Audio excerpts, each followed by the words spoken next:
Ano nga ba ang sukatan ng halaga ng isang tao? Ang yaman ba at estado sa buhay? O ang sipag, tiyaga at mabuting puso? 15 anyos pa lang si Rico noon, mulat na siya sa kahirapan ng buhay. Lumaki siyang walang marangyang damit, walang mamahaling laruan at madalas ay hindi sapat ang pagkain sa kanilang hapagkainan. Ngunit sa kabila nito, hindi siya kailanman natutong sumuko. Masipag siyang nagbabanat ng buto at nagkakarga ng mga sako sa palengke at nagtsatsagang kumita ng kaunting pera upang matulungan ang kanyang pamilya. "Pagkatapos mong buhatin yan, magmerienda ka na, Rico," wika ni Aling Mirna. Siya ang may-ari ng tindahan ng palengke na pinagtatrabahuhan ni Rico sa kanilang bayan. Ngumiti naman si Rico. "Maraming salamat po, Aling Mirna," sabi ni Rico. "Walang anuman, Rico. Palagi mo na lang sinisipagan dyan sa trabaho mo," ani pa ng ginang. "Iyon lang po ang paraan para kumita ng pera, Aling Mirna," saad naman ng binata. Matapos siyang magkarga ng ilang sakong mga gulay at prutas, nagmerienda si Rico. Hapon na nang makauwi siya sa kanilang bahay. "Nay! Tay! Nakauwi na po ako." Mula sa maliit nilang kubo, lumabas ang kanyang nanay na si Liza habang bitbit ang isang baso ng malamig na tubig. "Nak, mukhang pagod ka na naman. Halika, uminom ka muna." Kinuha ni Rico ang baso at uminom. Ramdam niya ang pagod sa katawan pero hindi niya yun alintana. Masaya siya sa tuwing may naiuuwi siyang bitbit na pagkain o kaunting pera para sa kanyang pamilya. "Nasaan po si tatay?" tanong niya habang nagpapahid ng pawis. "Naroon pa sa bukid. Abala sa pangunguhan ng kahoy para mayroong maiuling," malungkot na sagot ng kanyang ina. Napabuntong hininga si Rico. Batid niyang hindi madali ang buhay para sa kanilang pamilya. Pero sa kabila nito, pangarap niyang maiahon sila sa kahirapan. Habang kumakain sila ng hapunan, nag-usap sila ng kanyang ina tungkol sa kanyang pangarap, ang magkaroon ng mas magandang buhay. "Nay, balang araw, hindi na tayo maghihirap. Magsisikap po ako kahit hindi po ako nakapag-aral. Hindi habang buhay ay ganito na lang tayo." Elementarya pa lang, huminto na si Rico sa pag-aaral dahil sa kahirapan. Sa halip na maglaro katulad ng ibang bata o mag-aral para sa magandang kinabukasan, mas pinili niyang magbanat ng buto para makatulong sa kanyang pamilya. Bata pa siya pero alam niya na ang bigat ng responsibilidad. Habang ang kanyang mga kaedad may bitbit na mga bag na puno ng aklat at papel, siya naman ay may pasan-pasang mabibigat na sako ng gulay at prutas sa palengke. Ngunit sa kabila ng lahat, hindi niya hinayaan ang kahirapan na tuluyang ilugmok siya. Nangangarap pa rin siya kahit mahirap. Naniniwala siya na balang araw makakaahon din sila sa buhay na iyon. Ngumiti si Liza at hinaplos ang ulo ni Rico. "Nak, kahit anong gawin mo, tandaan mong ang tunay na kayamanan ay nasa puso ng isang tao at hindi sa bulsa." Napangiti naman si Rico. Totoo ang sinabi ng kanyang ina. Kinabukasan, maagang bumangon si Rico at dumiretso sa palengke. Pagdating niya ron, agad siyang nagtrabaho. Karga rito, buhat doon. Mahirap man ang kanyang trabaho, hindi siya nagrereklamo. Masaya siyang may trabaho kahit hindi kasing kinang ng marangyang buhay na meron ng iba. Habang abala sa pagbubuhat ng mga sako ng gulay, biglang may dumating na isang lalaking pamilyar sa kanya. "Oy, Rico! Kaya pala huminto ko sa pag-aaral para maging isang kargador," natatawang sabi ng lalaki. Lumingon siya tagadyang nakilala ang dating kaklase na si Brandon. Ang mayabang at mayamang kaklase nila sa elementarya. "Anong ginagawa mo rito, Brandon?" tanong niya sa dating kaklase. "Ano bang ginagawa ko rito? Siyempre, pagtatawanan ng isang kargador na tulad mo." Mayabang na wika nito habang tumatawa. Napakuyom ang kamao ni Rico. Pero sa kabila nun, pinili niyang huwag patulan si Brandon. Alam niyang wala siyang mapapala kung papatol siya sa mga pang-aalipusta. Sa halip, nagpatuloy siya sa pagbubuhat ng sako at pinilit ipakita na hindi siya apektado. "Rico?" Isang pamilyar na tinig ang pumigil sa kanyang kilos. Napalingon siya at natagpuan ang babaeng matagal niya ng lihim na hinahangaan. Si Angela Monteverde. Nakasuot ito ng mamahaling damit at halatang kagagaling lang sa isang shopping trip. Nakasunod dito si Brandon na biglang nagpakitang gilas. "Angela, kilala mo ba tong kargador na to?" May pangmamaliit na tanong ni Brandon. "Dating kaklase natin yan, pero tingnan mo ngayon, isang hampas lupa." Hindi makapagsalita si Rico. Hindi niya alam kung ikakahiya niya ba ang kanyang trabaho o ipagmamalaki ang kanyang kasipagan. Ngunit ang sumunod na sinabi ni Angela ang mas lalong dumurog sa kanyang puso. Siya ba? Nakakadiri, Brandon. Hindi ko nga maalala kung naging kaklase natin siya. Hindi ko talaga inakala na may ganyan palang nag-aaral sa school natin dati. Natatawang sabi ng dalaga habang tinatakpan ng ilong. Tila nandidiri sa pawisang si Rico. Napakuyom ang mga kamao niya. Hindi niya inaasahan na ang babaeng matagal niya nang hinahangaan, ganito kababaw ang pagtingin sa kanya. Ngunit sa halip na sumagot, pilit niyang nilunok ang sakit. Rico, bilisan mo pagbubuhat dyan! Sigaw ni Aling Mirna dahilan upang makabalik siya sa kanyang ulirat. Nagpatuloy siya sa kanyang trabaho at hindi niya naininda ang mga sinasabi ng mga ito sa kanya. Hapon na noong magpa siyang umuwi si Rico sa kanilang tahanan. Pagkarating, hindi na niya napigilan ang kanyang emosyon. Pilit niyang pinahid ang mga luha, ngunit patuloy na dumadaloy. Bumungad sa kanyang ama't ina. Rico, anak, anong nangyari? Agad na tanong ni Liza habang hinahaplos ang kanyang likuran. Napayuko siya at hindi alam kung paano ipapaliwanag ang sakit na kanyang nararamdaman. Tay, Nay, halos pabulong niyang sabi. Bakit ganito? Bakit kapag mahirap ka, para bang wala kang halaga sa mundo? Napatingin sa isa't isa ang kanyang mga magulang. Lumapit si Ernesto, ang kanyang ama, at marahang tinapik ang kanyang balikat. Anak, huwag mong hayaan na ang sinasabi ng ibang tao ang magdikta ng halaga mo. Hindi sa yaman o estado na susukat ang pagkatao ng isang tao, kundi sa sipag, tiyaga at kung papaano mo pinahahalagahan ang sarili mo. Seryosong sabi ng kanyang ama. Ngumiti si Liza habang pinapahid ang luha ni Rico. Rico, tandaan mo, ang kahirapan ay hindi isang sumpa.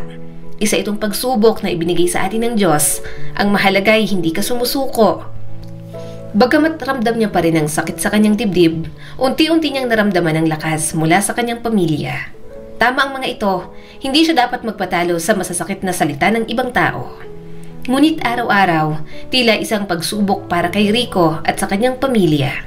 Hindi lang siyang hinahamak, pati ang kanyang mga magulang, madalas ding maging tampulan ng pangungutya, lalo na ng pamilya ni Angela, ang babaeng matagal niya ng lihim na hinahangaan. Habang abala si Rico sa pagbubuhat ng sako ng gulay, isang pamilyar na tinig ang nagpakawala ng malakas na tawa.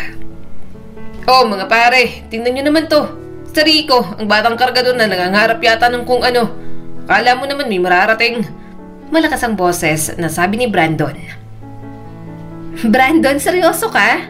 Siya? Ang batang pawisin na yan? Diyos ko, hindi ko nga alam kung paano siya nakapasok sa school natin dati. Kadiri. Wika ng isang babae. Dinig na dinig ni Rico ang tawanan ng mga ito sa paligid. Hindi siya sumagot. Sa halip ay tinuloy niya ang pagbubuhat, ngunit hindi roon nagtapos ang pamamaliit sa kanya. Kawawa naman ang batang yan. Walang mararating sa buhay. Wala namang edukasyon, puro buhat lang ng sako. Tugon ng isang babae. Nakatitig kay Rico habang bumubulong sa katabi. At saka sino ba naman magmamahal dyan? Ni hindi nga niya kayang bumili ng matinong sapatos. Tingnan mo, butas-butas na yung suot niya.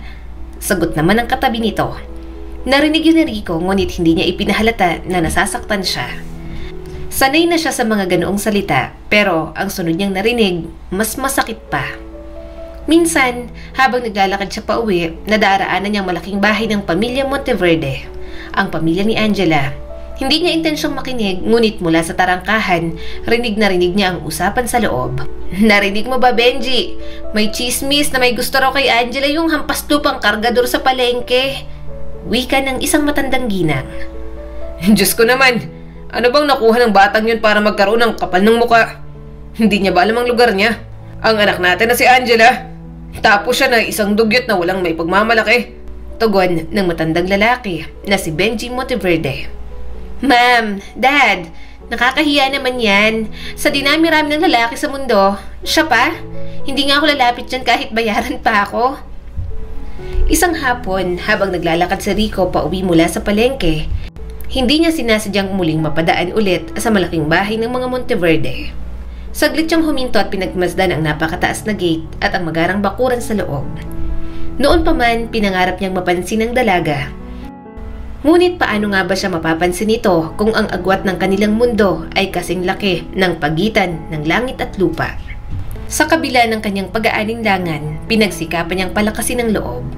Hindi niya na kayang itago ang kanyang nararamdaman.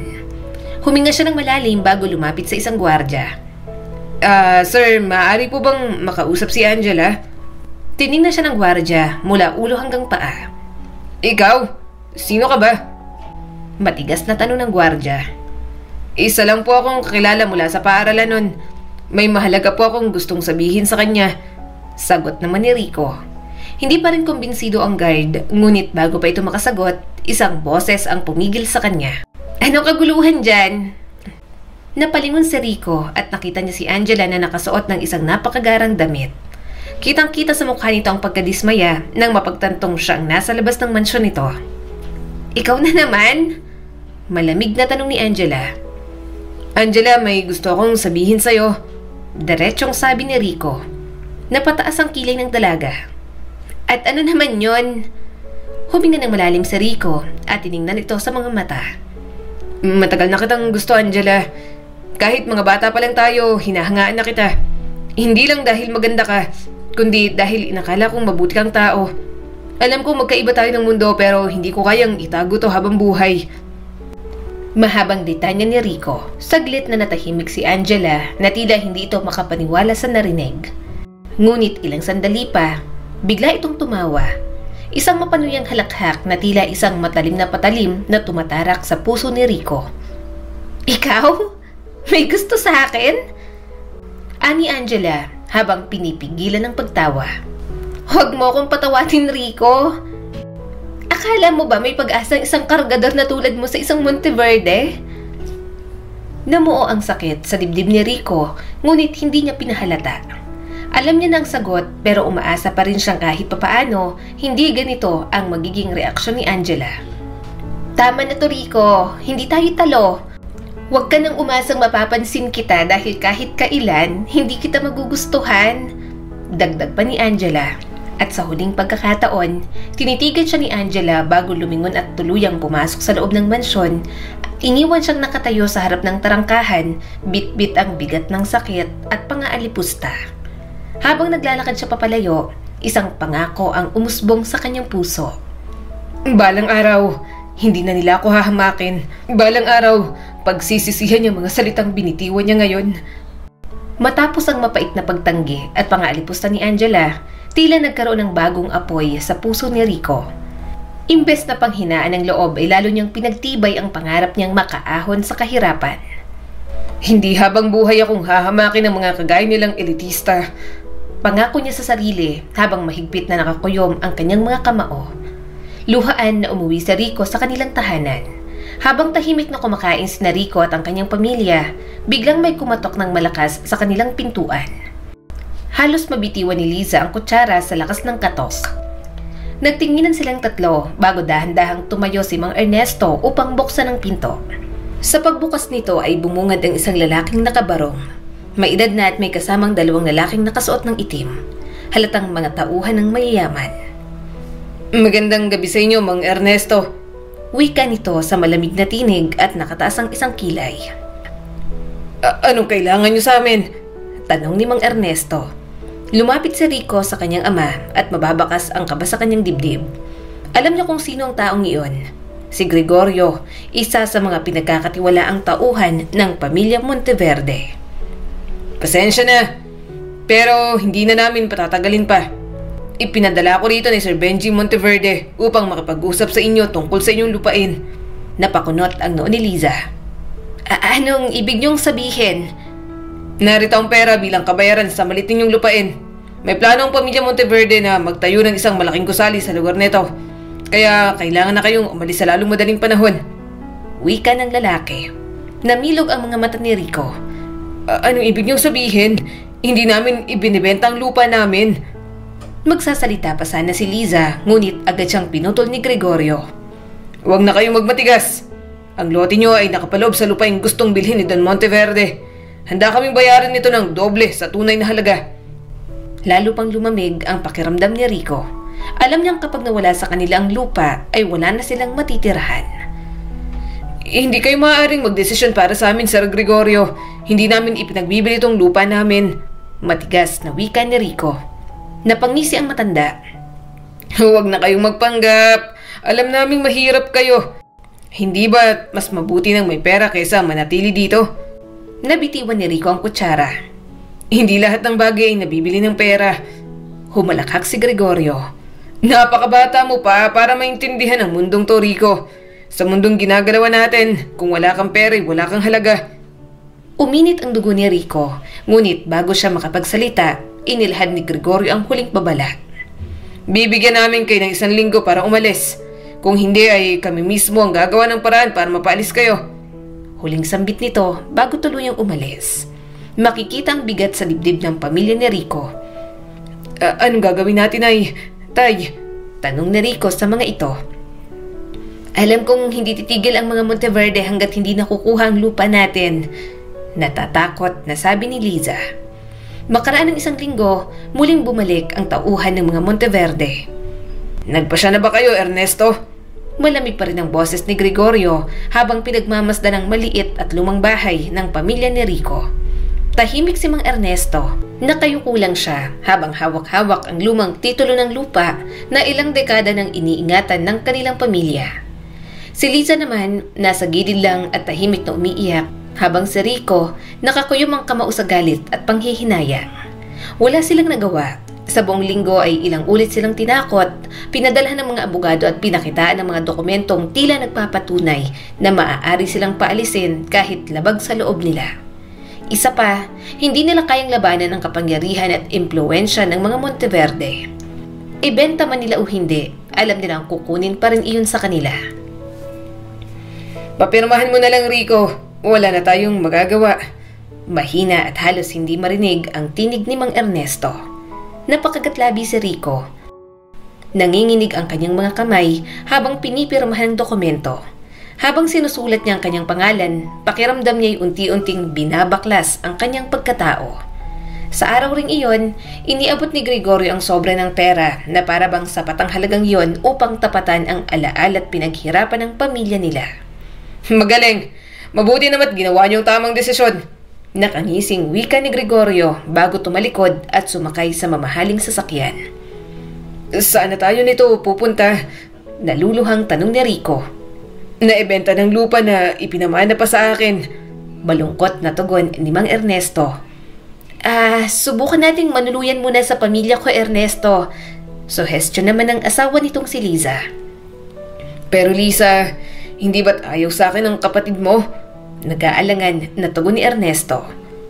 Huwag kang mag-alala. Para sa atin ay handa akong magmakaawa sa kanila. Tugon naman ng asawa nito. Noong araw na yon, tuluyang nilisan ni Mang Ernesto at ni Liza kasama ang anak nilang si Rico ang kanilang tahanan. Pumunta sila sa kabilang bayan kung saan nakatira ang pamilya ni Liza. Kumuha pa muna ng lakas ng loob si Liza bago kumatok sa pintuan ng bahay ng kanyang pamilya. Maya-maya bumukas ito at tumambad ang isang babae na mayroon ng katandaan.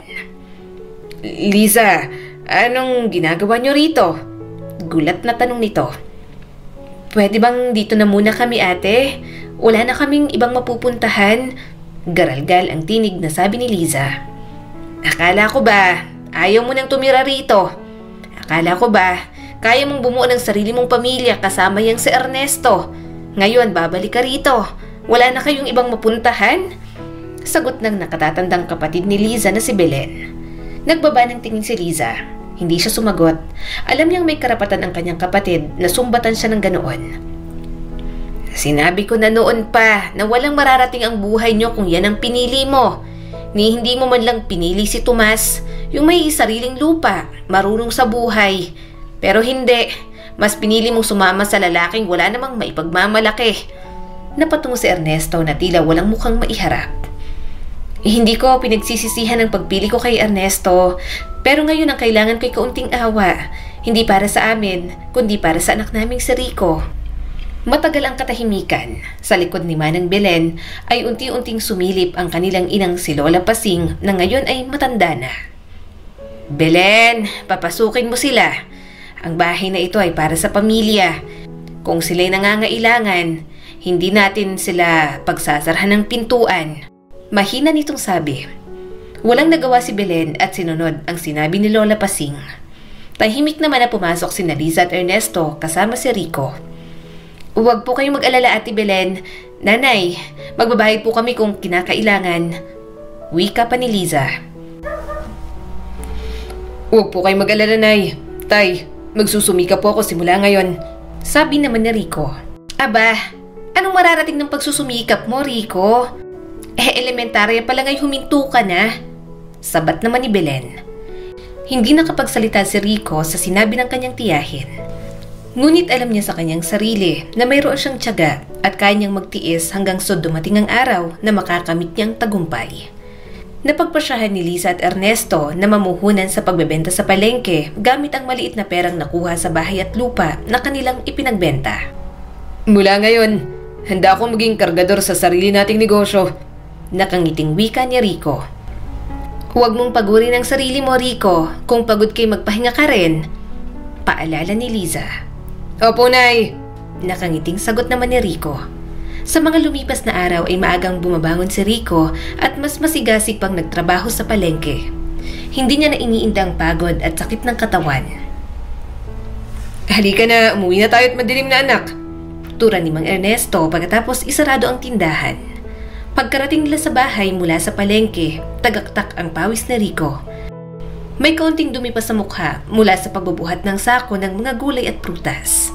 Magaan ang pakiramdam niya dahil maganda ang naging benta sa tindahan nila. Ang dami nating kita ngayon, Nay. Tay, pwede na nating dagdagan ng paninda sa susunod na linggo. Masayang balita ni Rico habang ibinababa ang basket ng mga gulay. Ngunit hindi pa man sila nakakapasok ng maayos sa loob, sinalubong na sila ng malamig na tinig ni Belen. Liza, Ernesto, ayusin niyo ng mga gamit niyo at kailangan niyo nang umalis. Napakunot ang noon ni Mang Ernesto. Bakit naman, Ate Belen? Sabay lumitaw mula sa likuran ng bahay ang isang lalaki. May hawak itong bag at kasunod nito ang asawa na may 3 anak. Dumating na si Cardo, ang bunso naming kapatid. Galing sila sa Maynila. Pansamantalang dito muna sila titira habang naghahanap ng lilipatang bahay. Hindi nakakasya ang lahat sa isang bubong. Sabi pa ni Tia Belen. Bakit kami ang paalisin? Singit ni Rico na hindi makapaniwala. Rico, pabulong na saway ni Liza. Napatingin si Liza sa kanyang bunsong kapatid na si Cardo.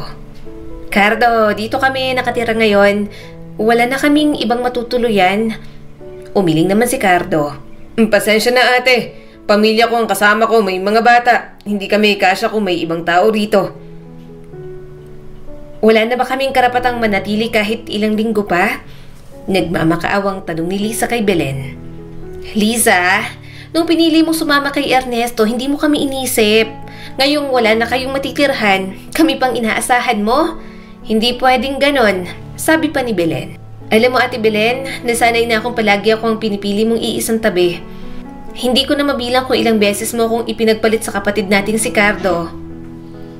Hindi ko na mabilang kung ilang beses mo kong ipinagpalit sa kapatid nating si Cardo dahil mas maayos ang buhay niya, dahil mas maganda ang kinahinatnan niya kaysa sa akin. Sabi ni Liza na puno ng hinanakit. Hindi naman agad nakasagot si Belen. Bakit parang kasalanan ko pa, Ate Belen? Hanggang ngayon pa rin ba'y galit kayo sa akin? Pinagtabuyan niyo ako nun, hindi ba? Oo, Liza. Dahil nagawa mo pang piliin ang lalaking yan kaysa sa sarili mong pamilya. Galit na sagot ni Belen. Napakuyom naman ang kamao ni Rico habang nakahawak sa braso ng kanyang ama. Ano po bang problema niyo kay tatay? Tanong ni Rico. Tumawa si Belen. Anong problema sa tatay mo, Rico? Mahirap yan. Hindi ba't kaya ka naging kargador ay dahil dyan sa tatay mo? Walang pakundangan na sagot naman ni Belen. Napatingin si Rico sa tiyahin na mayroong matatalim na mga mata. Hindi po kasalanan ni tatay na mahirap kami. Hindi niya ginusto yun pero kahit kailan ay hindi niya kami pinabayaan. Mariin niyang sagot. Rico, awat ni Liza ngunit hindi na siya pinansin ng binata. Sa tingin niyo po ba talaga kasalanan ng isang amang maghirap at magsumika para sa pamilya? Tumahimik si Cardo habang si Belen tila lalong nag-init sa mga sinasabi ni Rico. Sumusobra ka na, Rico. Wala kang karapatang magtaas ng boses dito. Mariing sabi ni Belen. Wala na nga po kaming karapatang tumira dito. Wala pa rin po akong karapatang magsalita. Tama na yan! Saway ni Lola Pasing. Nanay, kayo na lang pong maawa sa amin. Huwag niyo po kaming paalisin. Humarap si Liza kay Lola Pasing na nakaupo sa tumba-tumba sa gilid ng sala. Marahan itong tumayo at lumapit sa anak na si Liza at hinawakan ng kamay. ng kanyang kamay. Anak, pasensya ka na. Matanda na ako. Ayoko na ng gulo. Makabubuting sumunod na lang kayo. Tuluyang bumagsak ang luha ni Liza. Napaluhod siya sa sahig habang niyayakap ang kanyang ina. Kahit 1 linggo lang, Nay. Huwag naman ganito. Pero wala nang sagot mula sa kanyang ina. Tahimik na bumalik sa upuan si Lola Pasing habang ang ibang kapatid niya'y nag-iwas naman ng tingin. Nay, Tay, halina po kayo. Kung hindi tayo welcome dito, hindi na tayo magpupumilit. Walang nagawa si Liza, Ernesto at anak na si Rico kundi mag-impake ng kanilang kaunting gamit. Gabi na nang sila tuluyang umalis. Wala silang ibang mapuntahan kaya doon sila tumira sa likod ng pwesto nila sa palengke. Gumawa ng pahingahan si Rico gamit ang mga sako ng bigas at gulay. Isang trapal ang nagsisilbing bubong nila habang ang luma nilang banig ang kanilang higaan. Nay, dito muna tayo. Ayos lang po sa akin basta magkakasama tayo. Wika ni Rico habang inaayos ang kumot ni Liza. Tahimik si Mang Ernesto, nangingilid ang luha nito habang nakatingin kay Rico. Pasensya na anak, kung hindi tayo naging mahina noon, sana'y maayos pa tayo ng... Kung hindi ako naging mahina noon, sana'y may maayos pa tayong tirahan. Hindi po kayo mahina, Tay. Hindi kayo sumuko. At hindi rin po ako susuko. Isang araw, bibili tayo ng bahay. At hindi tayo hahayaang apihin ulit. Napayakap si Liza kay Rico at sabay sabing, Napakabuti mo anak. Hindi kami nagkamali ng pagpapalaki sa'yo. Dahil wala silang ibang paraan, nagpatuloy sila sa pagtitinda sa palengke. Kinabukasan, kahit pagod ay muling bumangon si Rico at binuhat ang mga paninda. At sa bawat sako ng gulay na ibinababa niya, isang hakbang palapit sa pangarap niya na muli silang makabangon. Hindi nagtagal, nakilala siya ni Mang Isko na isang matandang negosyante na madalas mamili ng gulay sa palengke. Napansin nito ang kasipagan ni Rico at inalok siyang magtrabaho bilang helper sa kanyang maliit na bodega ng bigas at pagkain. Rico, gusto mo bang matuto tungkol sa negosyo? Tanong ni Mang Isko. Nagliwanag ang mata ng binata. Opo, gusto ko pong matuto. Pangarap ko pong makaahon sa hirap. Dahil doon, bukod sa pagtatrabaho, sinimulan niyang pag-aralan ang negosyo ni Mang Isko. Matyaga siyang nakikinig sa bawat payo at natutong magbasa at magkwenta kahit hindi siya nakapagtapos ng elementarya. Kung hindi ako makakabalik sa eskwela, hahanap ako ng ibang paraan para matuto, sabi ni Rico sa sarili. Sa loob ng ilang taon, natutunan ni Rico ang pasikot-sikot ng negosyo. Sa edad na 20, sinimulan niyang mag-ipon ng kaunting puhunan. Sa tulong ni Mang Isko, nakabili siya ng maliit na kariton at dinagdagan ng iba't ibang pangpaninda ang kanilang negosyo sa palengke. Mas lalong dumami ang paninda natin, Ernesto. Masayang sabi ni Liza. Salamat sa iyo anak, Rico. Sabi naman ni Mang Ernesto. Wala po yun ay, Tay. Gagawin ko po ang lahat para sa ating tatlo. Masayang sabi ng binata. Hindi naging madali ang lahat. Maraming beses silang nalugi at maraming beses na halos sumuko na si Rico. Pero sa tuwing maaalala niya ang mga pandalait at pang-aapi sa kanila noon, mas lalo niyang pinapatatag ang sarili. Balang araw, hindi na nila ako hahamakin. Mula sa maliit na kariton, lumago ang kanilang negosyo. Kalaunan, nagkaroon sila ng mas malaking pwesto at naging supplier na rin ng bigas at gulay sa iba't ibang lugar. Sa edad ng 25 taon, si Rico na noon ay dating batang kargador, isa ng matagumpay na negosyante. Hanggang sa lumipas pa ang mga taon at marami ang nagbago. Hindi na si Rico ang dating batang kargador na minamaliit noon. Sa kabila ng lahat ng pangahamak at pangaapi, nagsumikap siya. Ngayon ay isa siyang matagumpay pagdating sa industriya ng agrikultura na may sariling negosyo ng pagbebenta at nag-e-export ng mga produktong gulay, bigas at prutas sa iba't ibang panig ng bansa. Hindi na siyang dating pinagtatawanan. Bagkos, siyang dahilan kung bakit maraming tao ang may trabaho sa kanyang kumpanya. Habang nakaupo si Rico sa isang malawak at eleganteng hapagkainan sa loob ng kanilang bagong bahay, hindi pa rin siya makapaniwala sa layo ng kanyang narating. Mula sa isang batang kargador na nilalait noon, isa na siyang respetadong negosyante sa kanilang bayan. Sa kanyang harapan, nakaupo ang mga magulang niyang sina Ernesto at Liza. Kapwa may luha ng tuwa sa kanilang mga mata. Anak, napakalayo na ng narating mo. Dati sa isang maliit na kubo lang tayo nakatira. Ngayon may sarili na tayong bahay. Wika ni Liza habang hinahaplos ang kamay ng anak. Nay, Tay, kayo ang dahilan kung bakit ako nagsumikap. Hindi ko makakalimutan ang mga panahong kinakapos tayo sa pagkain. Pero hindi kayo kailanman nagreklamo. Pangako ko noon na iaahon ko kayo sa hirap at heto na tayo ngayon. Puno ng galak na sabi ni Rico. Napahikbi si Liza. Hindi mo lang kami iniahon, anak.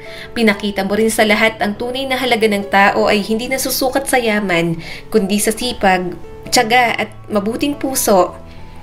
Tumawa si Mang Ernesto at tinapik ang balikat ng anak. At hindi lang yan, anak. Alam mo bang buong baryo natin ay humahanga sa'yo, lalo na't binigyan mo ng trabaho ang maraming kababayan natin. Isa yon sa mga unang desisyong ginawa ni Rico matapos niyang umasenso. Nagpatayo siya ng isang malaking tindahan at warehouse sa kanilang bayan para sa kanilang negosyo. Doon siya kumuha ng mga trabahador sa dati nilang bayan, mga magsasakang hirap sa buhay, dating kargador na tulad niya at mga kabataang walang mapasukang trabaho. Hindi ko kayang kalimutan ang pinagmulan ko, Tay. Alam kong marami pa rin nangangarap na makaalis sa hirap. Kung nagawa ko, alam kong kaya rin nila. Basta't may tiyaga at determinasyon. Sagot naman ni Rico. At syempre, ikaw na rin mismo ang nagpatunay na ang mundo ay bilog. Ang dating hinahamak at minamaliit, nagtagumpay na ngayon. Dagdag pa ni Liza. Napangiti si Rico. Totoo nga yun, at sa isang hindi inaasahang pagkakataon, sa muling pagbabalik niya sa kanilang bayan upang dumalo sa isang charity event, muli niyang nakita ang babaeng minsan niyang hinangaan. Si Angela Monteverde.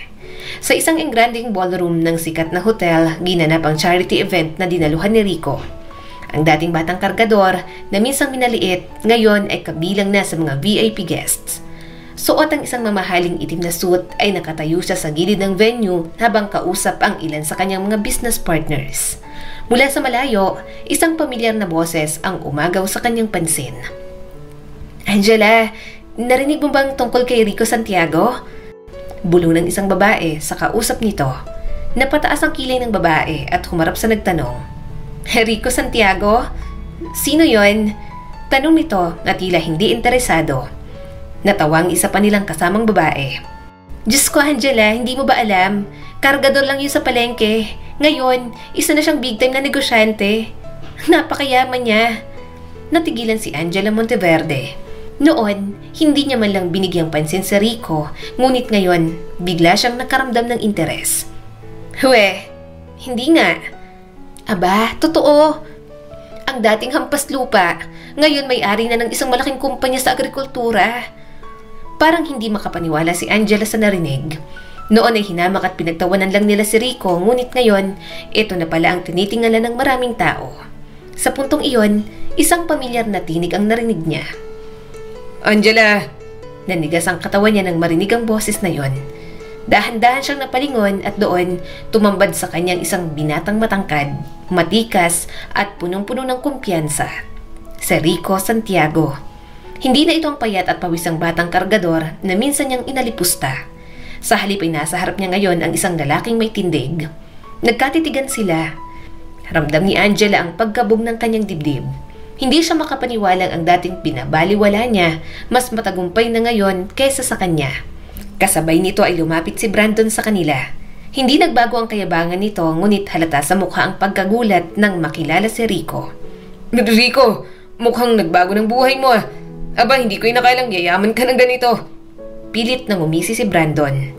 Tinitigan lang siya ni Rico ng malamig. Hindi na siyang batang madaling apihin noon. Oo, Brandon. Sagot ni Rico ng walang emosyon. Wala itong naisagot, samantalang si Angela naman tila hindi makahanap ng tamang salita na sasabihin. Rico! Sa wakas ay nagsalita si Angela, ngunit may bahagyang pag-aalangan sa boses. Ang laki ng pinagbago mo. Hindi mo inaasahan na magtatagumpay ako? Na ang batang kargador na hinamak nyo nun, magiging isang tao mas mataas na ang estado kaysa sa inyo? Putol ni Rico sa sinasabi nito. Halos lumubog sa kahihiyan si Angela. Noon siya ang tinitingala, ngunit ngayon si Rico na ang mas makapangyarihan sa kanilang dalawa. Sinubukan niyang ngumiti. Alam mo, Rico, baka naman pwede tayong... Pwede tayong ano? Malamig na tanong ni Rico. Bahagyang lumapit si Angela, pilit na inilabas ang kanyang pinaka-kaakit-akit ng ngiti. Alam mo, matagal na tayong hindi nagkikita. Baka naman pwede tayong mag-usap ng mas matagal? Ngunit sa halip na sumagot, ngumiti lang si Rico. Pasensya ka na, Angela. Pero busy kasi ako. Marami pa akong mas mahalagang dapat pagtuunan ng pansin. At sa harap ng lahat, iniwan niya si Angela at Brandon na parehong hindi makapagsalita. Sa mga lumipas na araw, kumalat ang usapan tungkol sa mga Monteverde. Alam mo ba, ibinibenta na raw ng mga Monteverde ang mansyon nila pati ang ilang ari-arian. Nalulugi na raw ang negosyo. Talaga? Abay, ang yabang-yabang pa naman ng mga yun nun. Totoo po ba yan, Aling Miding? Tanong ni Rico sa kanyang empleyado. Oo, Rico, nabalitaan ko sa anak ko na nagtatrabaho sa City Hall. Nakapost na raw sa mga bangko ang mansyon. Kailangan na raw nila ng pera pambayad ng utang. Hindi na nag-aksaya pa ng oras si Rico. Mabilis siyang umalis ng palengke at pumunta sa lungsod. Bit-bit niyang maliit na dokumento nagpapatunay ng kanyang bagong negosyo at bank statement. Matagal niya itong pinaghirapan, pinag-ipunan at inipon mula sa kanyang pagnenegosyo at pagkakakilanlan sa mga investors. Sa kanyang pagdating sa bangko kung saan naka-foreclose ang mansyon ng Monteverde, ramdam niyang kakaibang kaba sa kanyang dibdib. Pagpasok niya pa lang, agad siyang nilapitan ng staff. Good afternoon, sir. How may I help you? Gusto kong bilhin ang mansyon ng Monteverde. Diretsyong sagot ni Rico habang iniaabot ang kanyang mga dokumento. Napatingin ang staff sa kanyang pangalan. Mr. Rico Santiago? Opo, ako po yun. Wow, isa po kayo sa naunang nag-inquire pero alam ko po na may pupunta rin mamaya. Isa sa mga Monteverde mismo. Baka gusto nilang bilhin pabalik ang ari-arian? Ngumiti si Rico. Sabihin niyo sa kanila, ako nang bagong may-ari. Hindi nagtagal, dumating sa bangko si Gregorio ngunit hindi na kasing yabang tulad ng dati. Kasama nito si Benji Monteverde. Pagkakita ni Gregorio kay Rico, tila hindi ito makapaniwala. Rico? Ikaw? Mahina at may halong pagkalito sa boses nito. Matagal tayong hindi nagkita, Sir Gregorio. Napagdesisyonan ko pong bilhin ang mansyon ninyo. Malamig, ngunit magalang na bati ni Rico. Hindi nakapagsalita agad si Gregorio. Si Benji naman, nanlalaki ang mga mata. Imposible! Ikaw? Isa ka lang... Ako lang ang Rico na minamalit nyo nun. Pero hindi na ako yun ngayon. Marami nang nagbago. Ilang araw ang lumipas ay formal nang inilipat kay Rico ang titulo ng mansyon. Sa unang pagkakataon, bumalik siya sa tahanang minsang ipinagkait sa kanila ng mundo. Sa pagbukas ng gate, pumasok si Rico kasama ang kanyang mga magulang. Lumingali nga si Liza at tila hindi makapaniwala. Si Mang Ernesto naman, tahimik lang pero ang ningning sa kanyang mga matay hindi mapapantayan. Dati, pinapanood lang natin to mula sa labas. Mahinang sabi ni Liza. Ngayon po, Nay. Atin na to. Sa atin na po talaga. Sagot ni Rico, sabay hawak sa kamay ng kanyang ina. Ilang saglit pa ay may dumating na sasakyan. Bumaba mula roon sina Benji, Gregorio, pati na rin si Angela. Naglalakad si Angela papunta sa gate, hawak ang lumang susi ng mansyon na tila umaasa pang maaari pa nitong mabawi ang lahat. Pero agad itong natigilan nang bumungad sa kanya si Rico, suot ang simpleng polo. Rico, mahinang tawag nito habang nakatitig sa binata. Nandito kami para makiusap. Kung maaari sana... Angela, hindi na kailangan. May bagong may-ari na ng mansyon na to. Ako yun. Putol ni Rico. Hindi makapaniwala si Angela. Napayuko ito at hindi alam kung saan ilulugar ang sarili. Rico, hindi ko intensyong... Hindi mo na kailangan magpaliwanag. Alam ko kung saan tayo nanggaling. At alam ko na rin kung bakit ako narito ngayon. Hindi para gumante, kundi para ipakita na kahit sino ay pwedeng magtagumpay basta may panindigan at tiwala sa sarili. Makahulog ang sabi ni Rico. Hindi nakasagot ang dalaga. Tumulo ang mga luha mula sa mga mata nito. Hindi nito naisip na ang lalaking minsan niyang ipinagtabuyan, ang minsang walang-wala ay magiging lalaking minsan niya palang pagsisisihan na pinakawalan. May pakiusap lang ako, Angela. Maging mabuti ka sa mga taong wala pang pagkakataon. Dagdag pa ni Rico. Patawad, Rico. Hindi mo kailangang humingi ng tawad, Angela. Ang tadhana nang nagbigay ng leksyon sa inyong pamilya. Nung pinilit nyo kaming ibenta ang bahay namin para lang kaming basurang tinapon sa kalsada. Ngayon, kami naman ang may-ari ng bahay niyong pinanghahawakan niyo buong buhay. Huling sambit ni Rico bago talikuran ang mga Monteverde. At habang papalayo ng sasakyan ng Monteverde, tinanaw naman ni Rico ang asul na kalangitan mula sa labas ng kanilang bagong tahanan. Papasok na sana sina Rico, Liza at Mang Ernesto sa loob ng mansyon nang biglang may malakas na katok sa gate.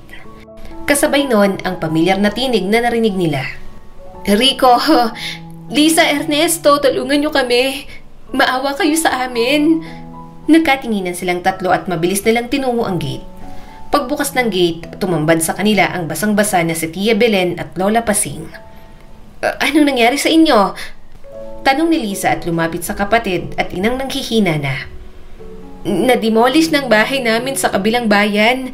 Wala na kaming matutuluyan. Nakikiusap kami. Kahit sa garahe lang. Nagmamakaawang sabi ni Tia Belen. Matagal ang katahimikan bago nagsalita si Rico. Naalala niyo po ba, Tia Belen?